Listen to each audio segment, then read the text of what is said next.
I borrowed my mother's phone during Sunday dinner because my battery died, and I needed to check an urgent work email. While searching for her email app, I accidentally swiped into a hidden photo folder labeled Family Memories. Inside were hundreds of photos spanning 15 years. Beach vacations in Florida, Christmas mornings, my sister Amanda's birthday parties, camping trips to national parks, Thanksgiving dinners. My parents and sister were smiling, laughing, living a full life together. I wasn't in a single photograph. I didn't exist in their family album. I sat frozen at the dinner table, my hands trembling as I scrolled through photo after photo. The first image showed my sister blowing out candles on a cake, decorated with purple frosting and 21 glittering numbers. I hadn't been invited to that party. I remembered calling her that day, and my mother told me Amanda wanted a small celebration with just a few friends. The photo showed at least 30 people crowded into someone's backyard, string lights overhead, everyone holding drinks and laughing. I swiped again. My parents stood at the edge of the Grand Canyon, holding hands, the sunset painting the sky behind them in shades of orange and pink. They wore matching hiking boots and baseball caps. My father had his arm around my mother's shoulders.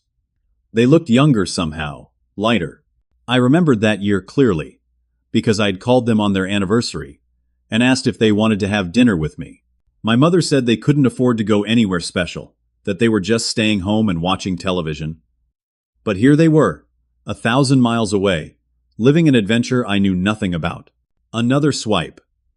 Amanda in a black graduation gown, holding her diploma from Texas State University, surrounded by our parents. They'd told me the ceremony was small and private, that only immediate family could attend due to limited seating. I'd sent flowers and a card with $200 inside. In the photo, I could see hundreds of graduates and their families filling the stadium seats behind them. My mother's voice cut through my shock. She noticed me staring at her phone, and her face drained of color. She reached across the table, her hand outstretched. "Give that back, Wilfred." I pulled the phone away from her grasp, unable to stop scrolling. A camping trip to Yellowstone. A cruise ship with the ocean stretching endlessly behind them. Amanda opening presents on Christmas morning in a living room I didn't recognize. My father grilling steaks in someone's backyard. Beach photos with sand and waves and smiles I'd never been part of. My father set down his fork, the metal clinking against the ceramic plate. The sound echoed in the suddenly quiet dining room. Amanda looked confused, her eyes darting between my face and our mother's panicked expression. "What's going on?" I said, my voice coming out harder than I intended. "Why am I not in any of these photos? You've been taking family trips for 15 years and never invited me?" My mother stammered, trying to form words. She reached for the phone again, but I stood up, holding it out of her reach. "Wilfred, please, it's not what you think." "Then what is it?" I asked. "Because what I think is that you've been living an entire life without me. You've been lying to me for years." My father cleared his throat. His face was carefully blank, the same expression he used to wear when I was a kid, and brought home a report card he didn't like. "You were always busy with work," he said, his tone flat and cold. "We didn't want to bother you." I felt something crack inside my chest. I remembered every phone call, every holiday, every birthday. I'd called them on Thanksgiving 3 years ago and begged them to let me bring dinner to their house because I didn't want them to be alone. My mother said they were too tired for company. In my hand, her phone showed them at a huge Thanksgiving feast with Amanda and at least 15 other people, a table overflowing with food, everyone wearing paper pilgrim hats. "I called you," I said, hearing my voice shake. "I invited you to my apartment every Christmas. You always said you were busy or tired or not feeling well. But you weren't. You were with Amanda. You were taking vacations. You were having parties." Amanda hadn't said a word. She sat perfectly still, looking down at her plate of half-eaten pot roast and mashed potatoes. Her hands were folded in her lap. She wouldn't meet my eyes. I turned to her. "Did you know about this?" She didn't respond. "Amanda," I said, louder now, "did you know?" She finally looked up at me, and I saw something in her face that made my stomach turn. It wasn't surprise or confusion. It was guilt. I looked at my father again, waiting for an explanation, waiting for something that would make this make sense. "Why?" I asked. "What did I do to deserve being erased from this family?" His face hardened, His jaw clenched. "You didn't do anything," he said. "We just get along better without you there. It's easier." The words hit me like a physical blow. Easier. 15 years of exclusion, because it was easier. My mother added quietly, her voice barely above a whisper, but somehow cutting deeper than anything else. Amanda suggested it first. "After your high school graduation," she said, "family events were more peaceful when you weren't around." And she was right. So we just stopped including you. I looked at my younger sister, the one I'd helped with homework when she struggled with algebra in 9th grade. The one I'd bought Christmas presents for every single year, even when money was tight. The one I'd driven to college when she first moved into her dorm, helping her carry boxes up 3 flights of stairs in the August heat. The one I thought looked up to me. Amanda finally met my eyes. Her face was a mixture of defiance and something else I couldn't quite identify. "I'm sorry," she said, "but it's true. You always made everything about you. We wanted our own memories without you ruining them." I stood there for a long moment, my mother's phone still in my hand, looking at these 3 people who I'd spent 32 years believing were my family. My father's cold stare, my mother's uncomfortable shifting in her seat, Amanda's defensive posture. I set the phone down on the table, very carefully, and walked to the front door. Nobody called after me, nobody tried to stop me. I got in my car and drove back to my apartment in Austin, my hands gripping the steering wheel so hard my knuckles turned white. I didn't cry. I was too shocked to cry. I just drove through the dark streets, past houses with warm lights in the windows, wondering how I'd spent my entire adult life trying to connect with people who had been actively avoiding me. The next morning, I woke up with the sun streaming through my bedroom window, and the events of the previous night crashing over me like a wave. For a few seconds, I thought maybe I'd dreamed it. Then I reached for my phone and saw 17 missed calls and 34 text messages from my mother, father, and Amanda. I didn't read them. I opened a new group message and typed, "Don't contact me again. You got what you wanted. I'm out of your lives permanently." I blocked all 3 of their numbers before I could second-guess myself. Then I went through every social media platform I had and blocked them there too. Facebook, Instagram, even LinkedIn. I deleted every photo I had of them from my phone. I took the framed family photos off my bookshelf and put them in a box in the back of my closet. For the first 2 weeks, I felt strangely liberated. I went to work at the accounting firm where I'd been employed for the past 6 years, and I threw myself into spreadsheets and tax documents and quarterly reports. My coworkers noticed I seemed different, maybe lighter somehow, but nobody asked questions. I started going to the gym after work, something I'd always meant to do but never made time for.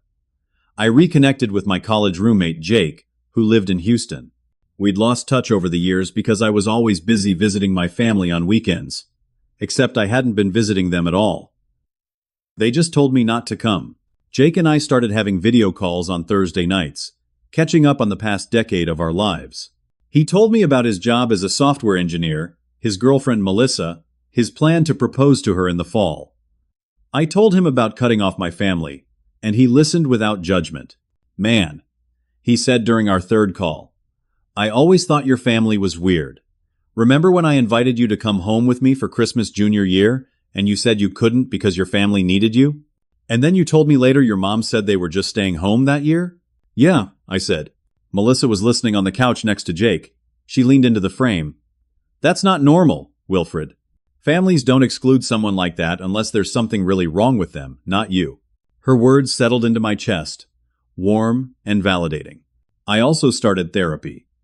I found a therapist named Dr. Harrison who specialized in family trauma. His office was in a small building near downtown Austin, with comfortable leather chairs and soft lighting. During our first session, I told him everything. He listened, taking occasional notes, his face calm and professional. At the end of the hour, he set down his pen and looked at me directly. "Wilfred, what you're describing is a classic scapegoat dynamic. In dysfunctional families, one person gets blamed for all the family's problems. It's not about anything you did. It's about their inability to deal with their own dysfunction. They needed someone to project onto, and you were chosen for that role." "Why me?" I asked. "It could be anything," he said. "Sometimes it's the oldest child, sometimes the youngest. Sometimes it's the child who's most different from the parents, or the one who asks too many questions. The point is, it was never about you being deficient. It was about them needing a villain in their story. Over the next few weeks, I started to see my childhood differently. All those times my father criticized me for being too sensitive. All those times my mother sided with Amanda in every argument. All those times I felt like I was walking on eggshells, trying not to upset anyone, wondering what I'd done wrong. It wasn't me. It had never been me. I even went on a few dates. Nothing serious. Just coffee with a woman named Jennifer the first met at a bookstore, and dinner with someone from a dating app named Tracy. Both were perfectly nice, and for the first time in years, I felt like I could be myself without worrying about family obligations or guilt about not spending enough time with people who didn't want me around anyway. I felt happier than I'd been in years.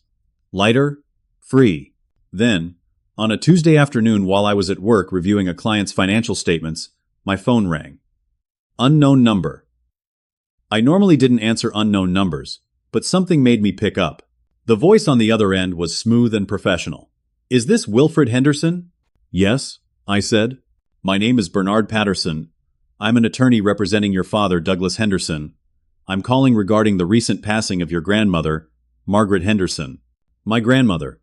I felt my breath catch. I hadn't known she'd died. Nobody had told me. "What?" I managed to say. "I'm sorry for your loss," the lawyer continued.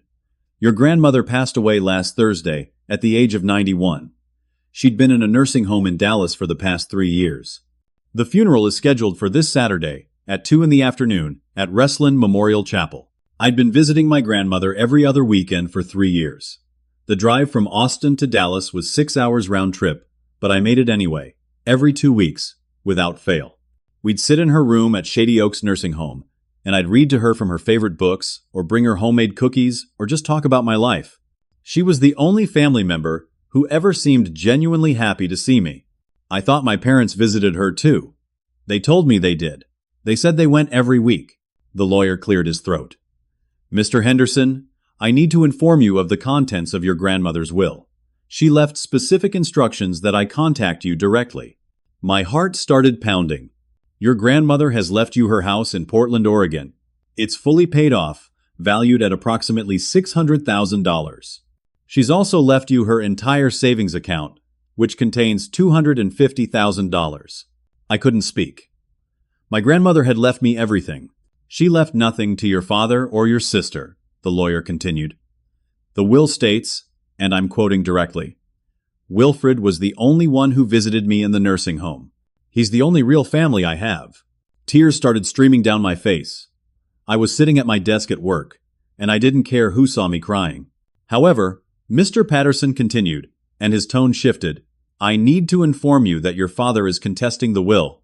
He's filed a legal challenge claiming that you manipulated your grandmother and isolated her from the rest of the family.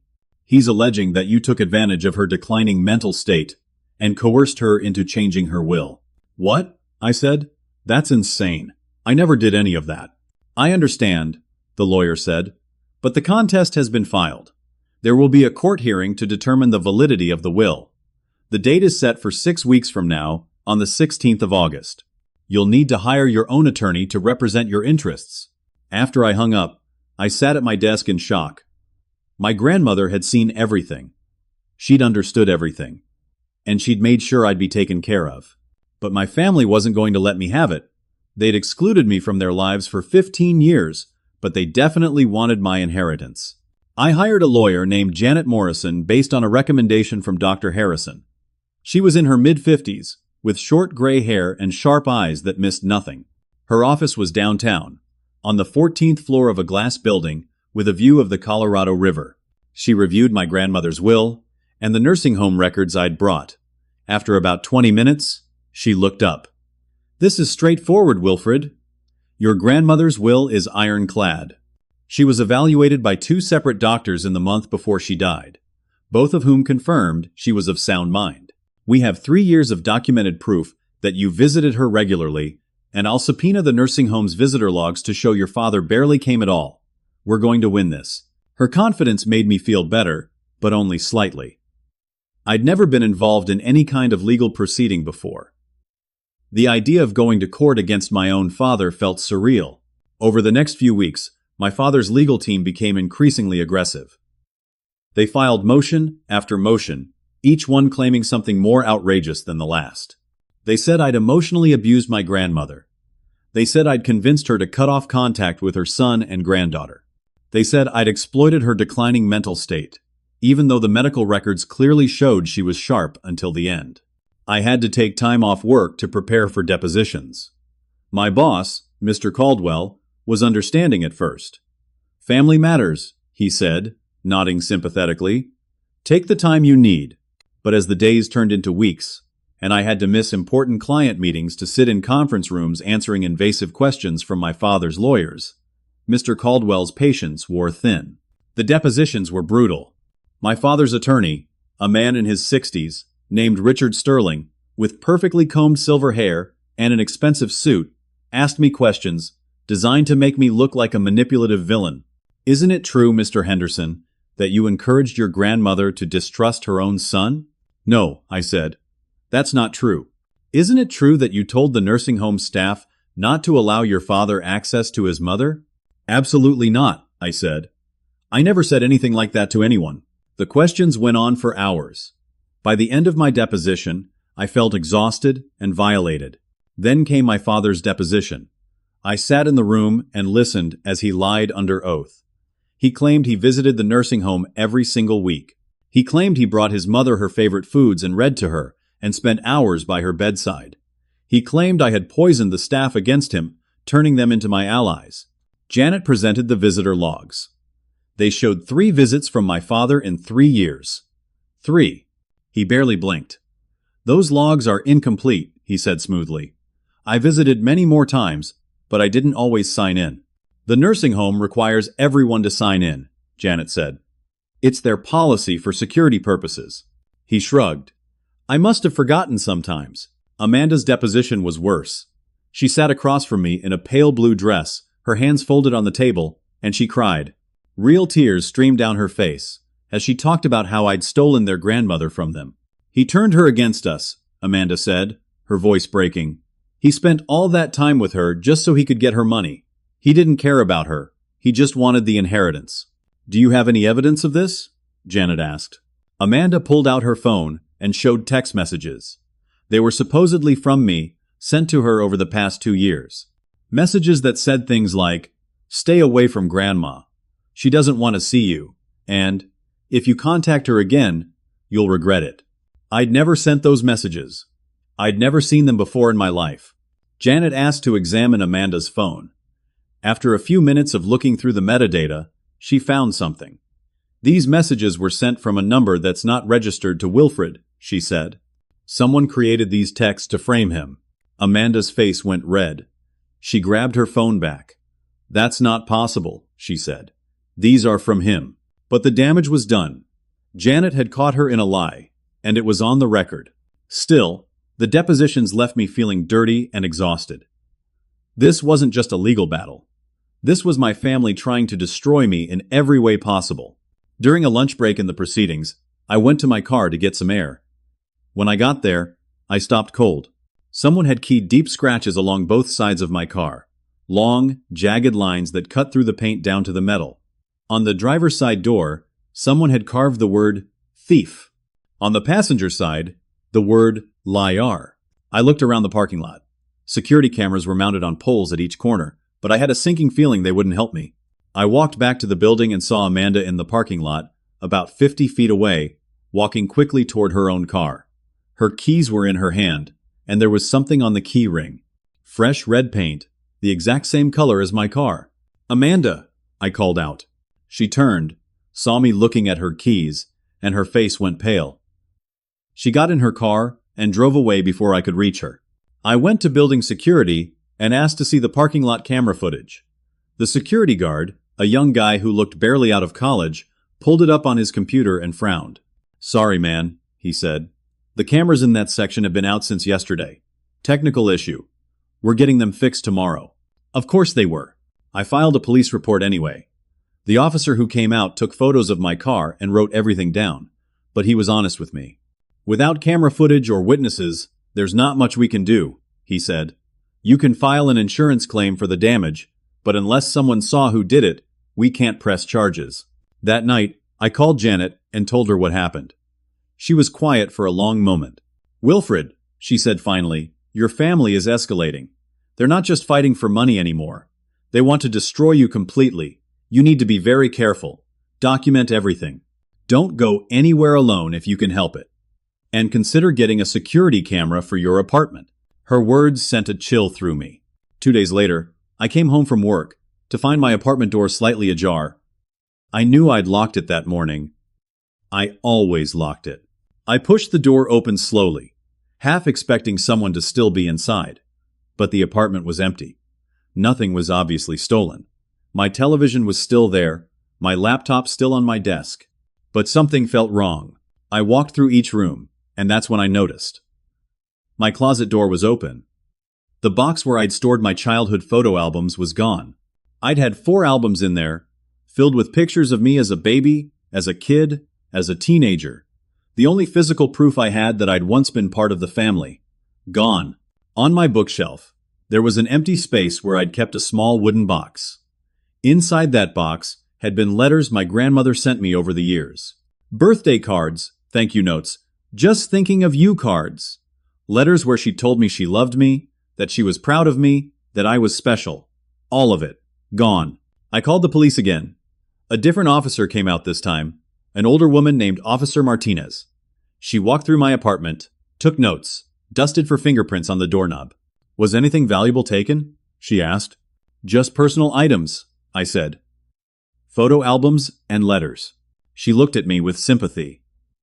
I'm sorry, but without signs of forced entry, and with only personal items missing, this is going to be classified as a low-priority burglary. We'll file a report, but I need to be honest with you. The chances of recovering those items are very slim. After she left, I sat on my couch and realized what my family had done. They'd taken the evidence. Any photos that proved I'd once been included, any letters that showed my grandmother's love for me, anything that could support my case in court, gone. I called Janet again. She listened to everything and swore under her breath. They're smart, she said. Ruthless, but smart. But here's the thing, Wilfred. We don't need those photos or letters. We have the nursing home records. We have staff testimony. We have your grandmother's medical evaluations.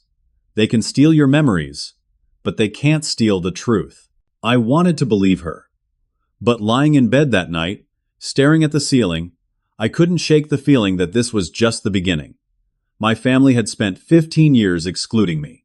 Now they were spending every ounce of energy trying to take away the one thing my grandmother wanted me to have. And they weren't going to stop. While we waited for the court hearing, I tried to maintain some kind of normal life, but my father had other plans. One morning, I woke up to a notification that I'd been tagged in a Facebook post. I'd barely used Facebook in years, but I opened the app and saw that my father had written something. It was posted publicly, shared to multiple community groups in our hometown, and tagged to my profile. The post read, "My son manipulated his sick grandmother and cut her off from her family so he could steal her money. He is a con artist who preys on elderly people. If you have aging parents or grandparents, please be careful. People like my son target vulnerable seniors and turn them against their families for financial gain. Please share this so others can protect their loved ones from him." My stomach dropped. The post already had 300 shares. The comment section was filling up with people I'd gone to high school with, neighbors from my childhood street, friends of my parents, all of them condemning me. "I remember Wilfred Henderson," someone wrote. "Always thought there was something off about him. This is disgusting," another person commented. "Elder abuse is a serious crime. I hope he goes to jail." My high school English teacher, Mrs. Patterson, who I'd always liked, wrote, "I'm so disappointed. I thought Wilfred was one of the good ones." Even Rachel Morgan, a girl I'd dated briefly in high school, commented, "This doesn't surprise me at all. He was always manipulative." The shares kept climbing. 400, 500, 1,000. People were taking screenshots and posting them to Twitter and Instagram. My full name, my company name, my job title. My father had included all of it in the post. I called Janet immediately. Can he do this? I asked. Can he just post lies about me online? Technically, yes, she said. We can sue for defamation after we win the estate case. But right now, the best thing you can do is not engage. Don't comment. Don't defend yourself. Anything you say will be twisted and used against you. But my reputation was being destroyed in real time. I watched as people I'd known my entire life turned against me based on nothing but my father's word. My phone started buzzing with calls from old acquaintances. Some were genuinely checking in, asking if the post was true. Others were hostile, calling me names, telling me I was a disgrace. I stopped answering. Then it spread to my current friends. Jake called me. Melissa saw the post, he said. She's asking questions. I told her it's all lies, but man, your dad is really putting you on blast. I know, I said. My coworker, Tom, who I sometimes got lunch with, sent me a cautious text. Hey, saw something online about you and your family. Is everything okay? I didn't know how to respond. How do you explain to people that your own father is waging a public smear campaign against you? The worst part came 3 days later. I was at my desk at work, trying to focus on a client's tax return, when my boss, Mr. Caldwell, called me into his office. He closed the door behind me and gestured for me to sit. His face was serious. Wilfred, he said, I need to talk to you about something that's come to our attention. Someone sent the HR department and me a link to a Facebook post about you. It's making some serious accusations. My heart sank. That post is full of lies, I said. My father is contesting my grandmother's will, and he's trying to destroy my reputation so he can win in court. Mr. Caldwell folded his hands on his desk. I want to believe you, Wilfred. You've been a good employee for 6 years, but this situation is affecting the firm. We've had 3 clients call, asking if we're really employing someone who abuses elderly people. One client has threatened to pull their business if you continue working here. I felt panic rising in my chest. Mr. Caldwell, I never abused anyone. My grandmother left me her estate because I was the only one who visited her. My father barely came to see her at all. This is just him trying to steal my inheritance. He nodded slowly. I understand this is complicated, but I have to think about the firm's reputation. I'm going to have to put you on unpaid leave until this legal matter is resolved. Unpaid leave, I repeated. Once the court case is over and your name is cleared, we can discuss you coming back. But right now, with everything that's being said online, I can't have you working directly with clients. I'm sorry, Wilfred. I really am. I walked out of his office in a daze. I packed up my desk while my coworkers watched, some sympathetic, others suspicious. Tom gave me an awkward pat on the shoulder. Hope it works out, man, he said. I drove home and sat in my apartment, staring at the walls. I had no income. The court hearing was still 3 weeks away. My savings would cover maybe 2 months of rent and expenses, maybe 3 if I was careful. But my lawyer fees were already over $10,000. I called Janet and told her what happened. She was furious on my behalf. This is exactly what your father wanted, she said. He's trying to isolate you, take away your support system, make you desperate enough to drop the case. I'm not dropping the case, I said, but my voice didn't sound convincing even to myself. Good, she said, because we're going to win, Wilfred. We have the evidence, we have the truth. Your father is digging his own grave with these tactics. But truth didn't pay my rent. Truth didn't give me my job back. Truth didn't undo the thousands of people who now thought I was an elder abuser. That night, I couldn't sleep. I lay in bed scrolling through the Facebook post, watching the comments and shares continue to pile up. My father had successfully turned my entire hometown against me. And then, 2 days later, it got worse. A sheriff's deputy knocked on my door and handed me a legal document. I'd been served with a restraining order. My father claimed I'd made threatening phone calls to him. He claimed I'd shown up at their house making violent threats. He provided sworn testimony describing incidents that had never happened. The restraining order was granted based solely on his word. I called Janet immediately, my hands shaking as I held the paper. This is insane, I said. I never called him. I haven't been to their house since the dinner where I found out about the photos. I blocked their numbers. I haven't contacted them at all. I believe you, Janet said. But here's the problem. This restraining order means you can't attend the court hearing in person. If you show up, you'll be arrested for violating the order. They've legally boxed you out of your own case. So what do? I asked. We file an emergency motion to dismiss the restraining order, she said. We show that it was filed in bad faith specifically to prevent you from defending yourself. But that takes time, and the hearing is in 2 weeks. I sat down on my couch, the restraining order still in my hand. My family had systematically destroyed everything: my reputation, my job, my ability to even defend myself in court. I had no money coming in, legal fees piling up, and my entire life had been dismantled piece by piece. That night, I stood in my kitchen and seriously considered just giving up, letting them have the inheritance, walking away from all of it, moving to another state, and starting over with nothing. Maybe that's what they wanted all along. Maybe they'd won. I stopped answering my phone. I stopped checking social media. I stopped going to therapy because I couldn't afford the copays anymore. I ate frozen dinners from the discount grocery store and watched television shows I'd already seen, unable to muster the energy to do anything else. Jake tried to call several times. I let it go to voicemail. I didn't have the energy to explain what was happening, and I didn't want to drag him into my mess. My savings account dwindled. $4,000, $3,000, $2,000. Rent was due in a week, and I didn't have it. Then I got a letter slipped under my door. It was from my landlord, Mrs. Patterson. The letter informed me she was starting eviction proceedings. She'd seen the Facebook posts about me, and she didn't want that kind of person living in her building. I had 30 days to vacate. I sat on my couch holding the eviction notice and realized my family had won. They'd taken everything: my reputation, my job, my home, and soon my inheritance. They'd erased me completely. I pulled out a piece of paper and wrote a letter to Janet Morrison telling her I was dropping the case. I couldn't afford to keep fighting. Even if I won, the money wouldn't repair the damage they'd done to my life. I addressed the envelope and set it on my kitchen counter, planning to mail it in the morning. Then someone knocked on my door. I wasn't expecting anyone. For a brief, paranoid moment, I wondered if it was my father or Amanda coming to gloat. But when I looked through the peephole, I saw a woman I didn't recognize. She was in her 50s, with dark hair pulled back in a ponytail and kind eyes.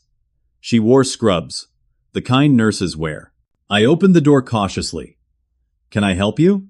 Are you Wilfred Henderson?" she asked. "Yes. My name is Caroline Wright. I was the head nurse at Shady Oaks Nursing Home, where your grandmother lived. Can I come in? I drove 6 hours from Dallas to talk to you." I let her in, confused and wary. She sat down on my couch and looked around my sparse apartment, taking in the boxes I'd already started packing. The general air of defeat. "I heard about the court case," she said. "I heard what your father is saying about you, and I couldn't stay silent anymore." She reached into her bag and pulled out a thick folder. Inside were copies of documents, visitor logs from the nursing home, spanning 3 years. My name appeared 62 times. My father's name appeared 3 times. Amanda's name appeared twice. She pulled out another stack of papers. "These are notes from the nursing home staff," she said. "Observations we made about your family dynamics. Your grandmother talked about you constantly. She told us how much she looked forward to your visits. She said you were the only one who really cared about her." Caroline's eyes were wet. She wiped them with the back of her hand. "Your father came exactly 3 times in 3 years, and each time was only because we called to say your grandmother's health was declining and we thought she might not make it through the night. He'd show up, stay for maybe 15 or 20 minutes, and leave. He never asked about her care. He never brought her anything. He just asked about her will." I felt tears starting to form in my own eyes. "Your sister came twice, once with your father and once alone. The time she came alone, she tried to convince your grandmother to change her will. We heard her through the door. She told your grandmother it wasn't fair to leave everything to you, that you probably had ulterior motives for visiting. Your grandmother told her to leave." Caroline reached into her bag again and pulled out a small USB drive. "This is the most important thing I brought you," she said. "What is it?" I asked. "Your grandmother knew what your family was like. In her last month, when she knew she was dying, She asked me to do something for her. She made me promise that I would only give this to you if your father challenged the will in court. She handed me the USB drive. Your grandmother made a video statement. She wanted to make absolutely sure that if your father tried to claim she wasn't in her right mind, you'd have proof that she was. She recorded this a month before she died, and she was completely lucid and clear. I plugged the USB drive into my laptop with shaking hands. Caroline sat next to me as the video loaded. My grandmother appeared on the screen. She was sitting up in her nursing home bed, wearing a blue sweater I'd bought her for Christmas 2 years ago. Her hair was white and thin, but her eyes were sharp and focused.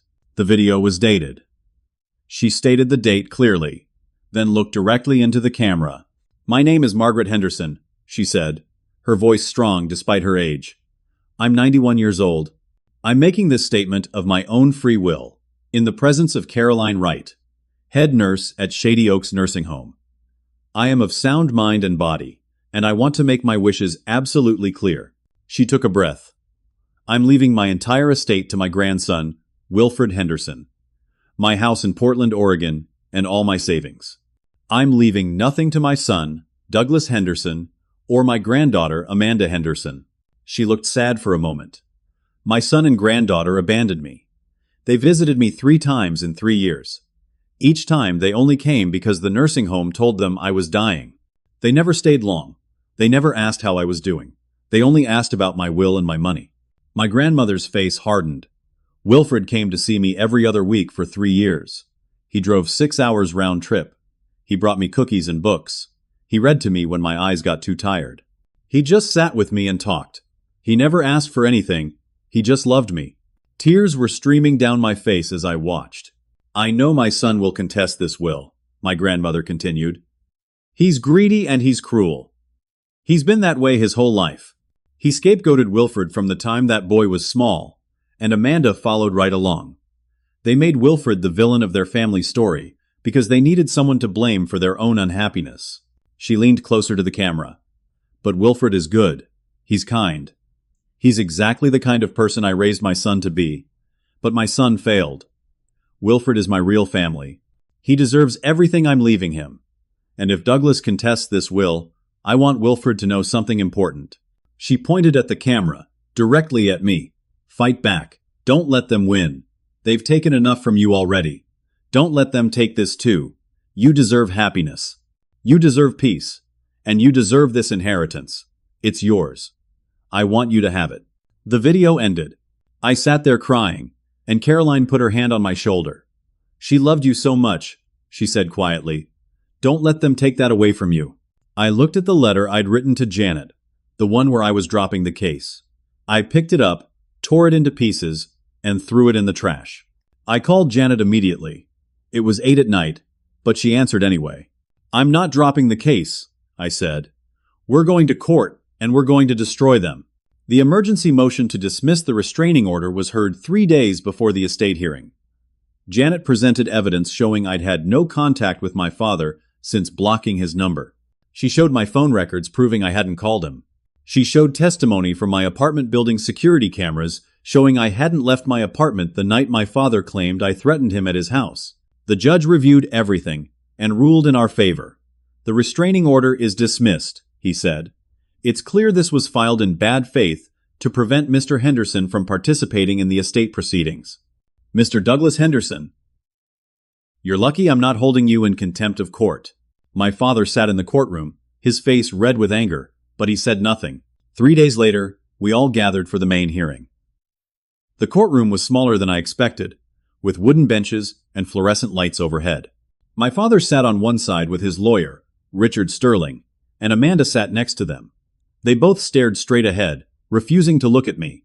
I sat on the other side with Janet. Caroline was there too, sitting in the gallery, ready to testify if needed. The judge, a woman in her 60s named Judge Patricia Walsh, reviewed the case file before calling the court to order. She had sharp eyes behind her glasses and an air of someone who didn't tolerate nonsense. Richard Sterling went first. He made his case that my grandmother had been suffering from declining mental capacity, that I'd manipulated her, that I'd isolated her from her family. He called my father to the stand. My father testified under oath, repeating the same lies from his deposition.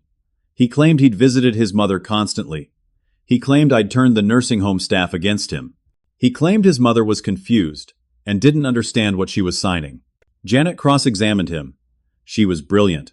She pulled out the visitor logs and made him explain why his name appeared only 3 times in 3 years if he'd visited so often. "I must have forgotten to sign in," he said. "Every single time except 3 visits over 3 years, Janet asked. He shifted in his seat. "The staff didn't like me. They probably threw away my sign-ins." Janet then called Caroline to the stand. Caroline testified about my regular visits, about my father's absence, about Amanda trying to pressure my grandmother to change her will. She was calm and professional, and her testimony was devastating. Then Janet introduced the video. The courtroom went silent as we all watched my grandmother explain, in her own words and in her own voice, exactly why she was leaving everything to me. She was clear, articulate, and obviously of sound mind. When the video ended, I looked across the courtroom at my father. His face had gone pale.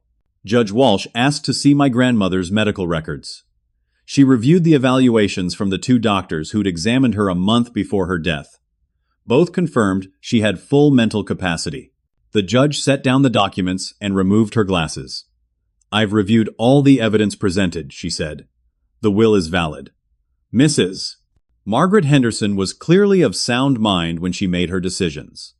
The nursing home records and staff testimony confirmed that Mr. Wilfred Henderson was a devoted grandson who visited regularly, while Mr. Wilfred Henderson, Douglas Henderson, and Miss Amanda Henderson were largely absent. She looked directly at my father. Furthermore, I find that this contest was filed in bad faith. The evidence overwhelmingly supports the validity of the will, and the attempts to discredit Mr. Wilfred Henderson through false restraining orders and manufactured evidence constitute an abuse of the legal system. My father stood up suddenly. "That's not fair," he shouted. "He manipulated her. He turned her against her own family." "Sit down, Mr. Henderson," Judge Walsh said sharply, "or I'll have you removed from this courtroom." He sat, his hands clenched into fists. The judge continued. "The will stands as written. Mr. Wilfred Henderson is the sole beneficiary of his grandmother's estate. Additionally, I'm awarding punitive damages to Mr. Wilfred Henderson, in the amount of $50,000 to be paid by Mr. Douglas Henderson for the emotional distress and financial harm caused by this frivolous lawsuit." My father exploded. He jumped to his feet again, pointing at me. "You're a liar," he screamed. "You're a thief. You stole from this family." "Bailiff," Judge Walsh said calmly. 2 security officers moved toward my father. He was still screaming as they escorted him out of the courtroom. "You ruined this family, Wilfred. You destroyed everything. I hope you're happy." Amanda followed him out, sobbing. I sat in the courtroom, barely able to process what had just happened. I'd won. The house was mine. The money was mine. And my father had to pay damages on top of everything else. Janet put her hand on my shoulder. "You did it," she said. Caroline hugged me. "Your grandmother would be so proud." We walked out of the courthouse together. The sun was bright, and I felt lighter than I had in months. Maybe lighter than I'd felt in years. As I walked toward my car, a man approached me. He was tall, maybe in his 40s, wearing jeans and a button-down shirt. He looked nervous.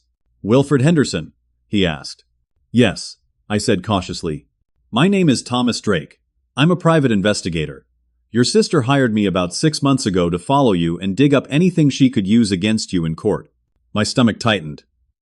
"What do you want?" He handed me a manila envelope. "I couldn't find anything incriminating about you because there was nothing to find.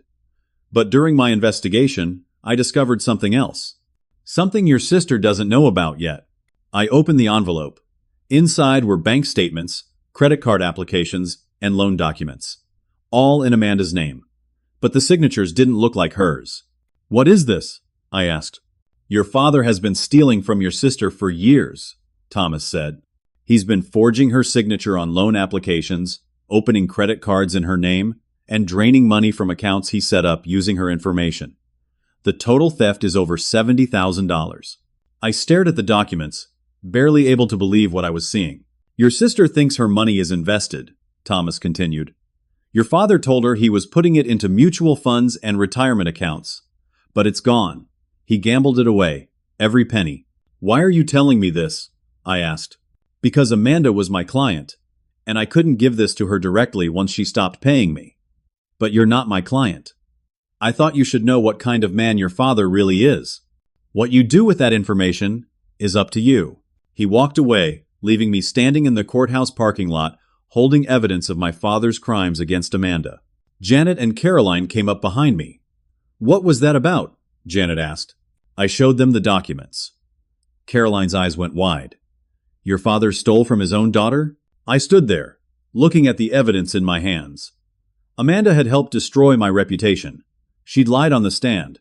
She'd keyed my car and carved insults into the paint. She'd been part of excluding me from the family for 15 years. Part of me wanted to throw the envelope away and let her suffer the same way I had. Let her discover on her own that our father had been using her just like he'd tried to use me.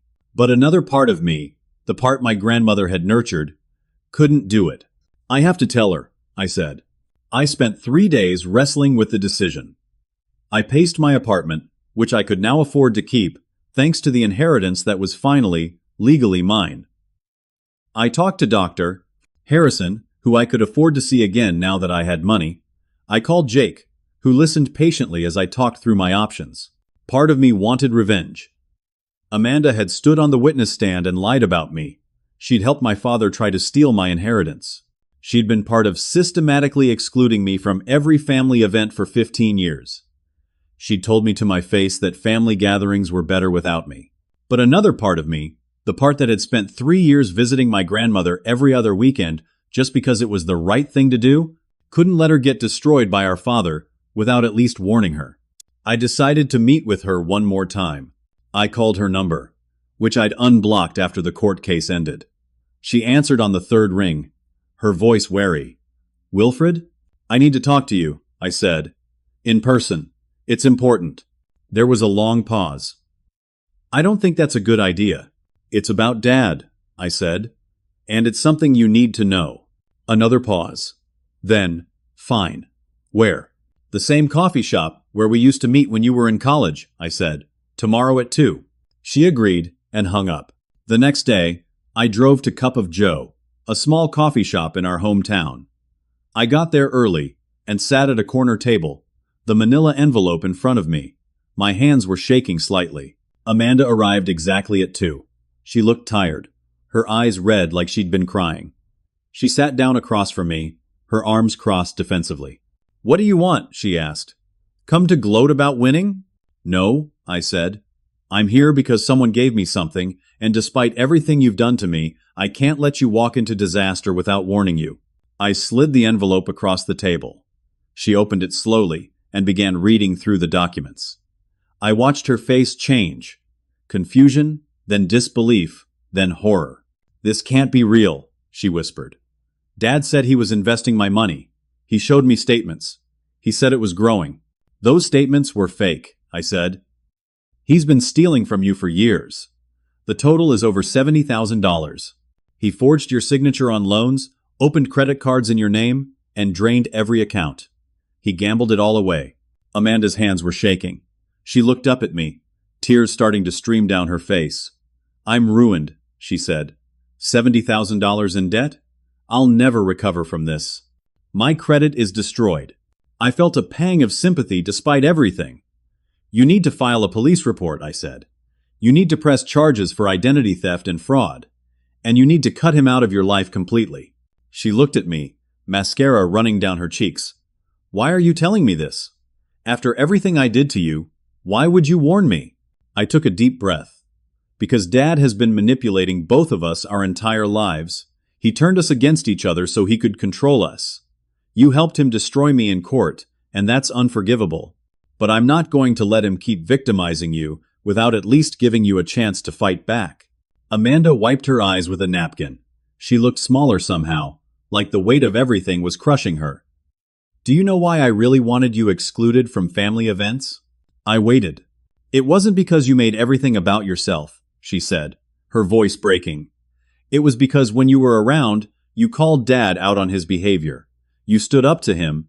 You questioned him, and that made me feel weak because I never could. I've spent my whole life being afraid of him, doing whatever he said, trying to make him happy. It was easier to have you gone than to face the fact that I'm a coward. This was the first, real, honest thing my sister had ever said to me. I'm not going to pretend that what you did is okay, I said. You and Mom and Dad destroyed my reputation. You cost me my job. You lied in court. You tried to steal my inheritance. That's unforgivable, Amanda. I can't just forget that. She nodded, tears still streaming. I know. I don't deserve your forgiveness. But, I continued, I'm also not going to let Dad keep destroying your life. You need to file a police report. You need to press charges. And you need to cut him out of your life completely, the same way I did. She looked down at the documents again, her hands trembling. Will you help me? I hesitated. This was my sister who had betrayed me at every turn. But I also saw that she'd been a victim too, just in a different way. Our father had turned us against each other, so he could manipulate us both. I'll help you with the legal stuff, I said carefully. I'll give you my lawyer's contact information. Janet can guide you through filing the police report and dealing with the identity theft. But after that, Amanda, we're done. I can't have a relationship with you. Not now. Maybe not ever. You hurt me too badly. She nodded, accepting this. That's fair. That's more than fair. I don't deserve even this much. We sat in silence for a moment. What happened to us? She asked quietly. When did our family become so broken? I think it was always broken, I said. We just didn't realize it. Or maybe I realized it, and you didn't want to see it. Over the next few months, several things happened that slowly rebuilt my life. Amanda filed charges against our father for identity theft, fraud, and forgery. The evidence was overwhelming. The police arrested him, and after a trial that lasted 3 weeks, he was sentenced to 3 years in prison. During the trial, even more victims came forward. Our father had been running small financial scams for years, targeting people in our hometown, stealing small amounts from multiple people. The total theft was over $200,000. Our mother filed for divorce while he was awaiting sentencing. She sold their house and moved to Arizona to live near her sister. She sent me one letter, a single page, where she apologized for everything. She said she'd been afraid of my father, that she'd gone along with excluding me because it was easier than standing up to him. She said she was sorry. I read the letter 3 times and then put it in a drawer. Some wounds were too deep for a single apology to heal. Amanda went to therapy twice a week. She got a second job to start paying off the debt. She sent me emails every few weeks, not asking for a relationship, just updating me on her progress. She'd paid off $3,000. She'd closed all the fraudulent accounts. She'd gotten her credit report and was disputing all the false charges. I read her emails but didn't respond. Maybe someday I'd be ready to try to rebuild something with her, but not yet.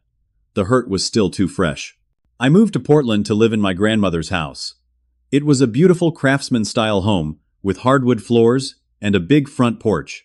The garden in the back had rose bushes and a maple tree that turned brilliant red in the fall. From the upstairs bedroom window, I could see the mountains in the distance. I got a job at a small accounting firm in Portland. The owner, a man named Gerald Patterson, was kind and understanding. I told him about the court case and everything that had happened. He hired me anyway, saying everyone deserves a second chance. My coworkers at the new firm were welcoming. I started having lunch with a woman named Emily who worked in payroll. She was funny and smart, and we became friends first before anything else. I continued therapy with a new therapist in Portland, Dr. Sarah Brennan. She was in her 40s, with a warm smile and an office that smelled like lavender. She helped me work through the trauma of being scapegoated my entire life. She helped me understand that my family's treatment of me was never about my worth as a person. You were blamed for dysfunction that existed before you were born, she told me during one session. That's not about you. That's about them needing a villain so they didn't have to face their own problems. I started dating Emily after about 6 months of friendship. She was patient and kind, and she didn't push me to talk about my family until I was ready. When I finally told her everything, she listened without judgment. Your grandmother sounds like she was an amazing woman, she said. I wish I could have met her. Me too, I said.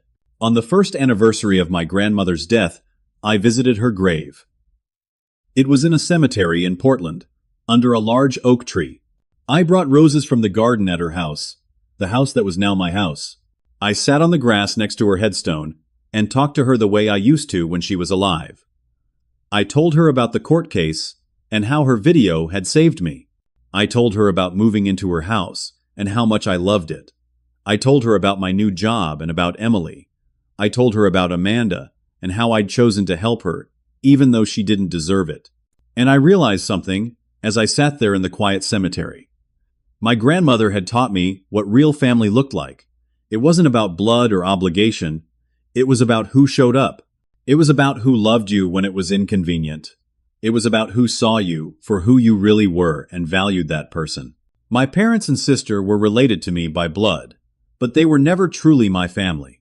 They needed a scapegoat, someone to blame for their unhappiness, and I was chosen for that role before I was old enough to understand what was happening. But my grandmother was my family. Caroline, the nurse who drove 6 hours to bring me the video, was family. Janet, who fought for me in court when I wanted to give up, was family. Dr. Brennan, who helped me heal. Gerald, who gave me a chance when my reputation was destroyed. Emily, who saw past all the damage and chose to love me anyway. They were becoming my family. I learned that some people will never value you, no matter what you do. Some people are so damaged by their own pain that they can only survive by hurting others. My father couldn't face his own cruelty and greed, so he made me the villain. My mother couldn't face her own cowardice, so she went along with excluding me. Amanda couldn't face her own weakness, so she blamed me for making her feel inadequate. But I also learned that walking away from toxicity isn't giving up. It's choosing yourself. It's refusing to play a rigged game. It's understanding that some people will show you who they are, and when they do, you should believe them and move on. I learned that holding on to bitterness poisons you more than it hurts the people who wronged you. Helping Amanda wasn't about her deserving it. It was about me refusing to become as cruel as our father. It was about choosing to be the kind of person my grandmother raised me to be. Most importantly, I learned that one person who truly sees you and loves you unconditionally can outweigh 1,000 people who don't. My grandmother's love was real, and it was enough. She fought for me even after she was gone, making sure I'd have the resources and proof I needed to defend myself. I stood up from the grass and brushed off my jeans. "Thank you," I said out loud, my hand resting on her headstone. "Thank you for teaching me what real family looks like. Thank you for fighting for me. I promise I'll live the kind of life that makes you proud." I walked back to my car where Emily was waiting. She smiled when she saw me, and I felt something settle in my chest. Peace. Maybe for the first time in my life, I felt genuinely at peace. We drove back to the house my grandmother left me, the house that now felt like home. That evening, Emily and I cooked dinner together in the kitchen. We ate on the back porch, watching the sun set behind the mountains. And I thought about how far I'd come. A year ago, I discovered I'd been excluded from my family for 15 years. 6 months ago, I'd nearly given up fighting for my inheritance, convinced that my family had destroyed me beyond repair. But I'd fought back. I'd won. And more than that, I'd learned who I really was beneath all the lies they'd told about me. I wasn't the problem child they'd made me out to be. I wasn't the manipulator or the villain. I was just someone who wanted to be loved and included, and when that didn't happen, I'd had the strength to walk away and build something better. Sometimes the family you choose is the only family you need. Sometimes the people who hurt you most are the ones you need to leave behind. And sometimes, the greatest gift someone can give you is showing you that you're worth fighting for. My grandmother gave me that gift. And now, sitting on the porch of her house with Emily beside me and a whole future ahead of me, I finally understood what she'd been trying to teach me all along. You deserve to be loved. You deserve to be valued. And you deserve to surround yourself with people who see your worth. I raised my glass of lemonade in a silent toast to my grandmother, wherever she was, and whispered, "I finally get it. Thank you for never giving up on me." The sun disappeared behind the mountains, and the first stars appeared in the darkening sky. For the first time in my life, I felt like I was exactly where I was supposed to be, with exactly the right people, living exactly the life I deserved. And that was enough. Now I want to ask you something. Have you ever felt invisible in your own family? Have you ever wondered if the people who were supposed to love you actually saw you at all? Maybe you've experienced being the scapegoat, the one who always gets blamed, the one who's never quite good enough, no matter what you do. If this story resonated with you, I'd love to hear your thoughts in the comments below. What would you have done in my situation? Would you have helped Amanda after everything she did? If you found this story meaningful, please hit the like button. It helps others who might need to hear this message find this video. And if you want to hear more stories about overcoming family dysfunction, betrayal, and finding your own path to peace, subscribe to the channel and hit the notification bell so you never miss an upload. Please share this video with anyone who might be struggling with difficult family dynamics. Sometimes people need to know they're not alone, that being excluded or scapegoated isn't their fault, and that it's possible to build a beautiful life even when your family of origin fails you. Thank you so much for listening to my story. I hope it brought you some comfort, some validation, or maybe just the reminder that you deserve to be surrounded by people who truly love you. Remember, family isn't always about blood. Sometimes it's about finding the people who choose you, who see you, who fight for you even when it's hard. Take care of yourselves, and remember that you're worth so much more than how anyone has made you feel. You deserve peace, love, and happiness. Don't let anyone convince you otherwise. Until next time, stay strong and keep building the life you deserve.